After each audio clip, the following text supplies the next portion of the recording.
So I believe I figured out what the problem is. I don't think the Maker Shield board is any good.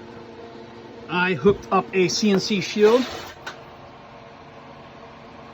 and I am able to use the Open Builds controller, and I can control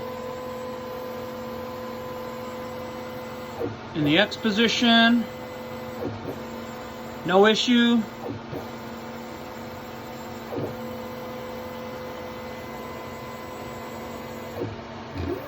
And Z, and in the Y. So again, like I said, the issue is with the actual board.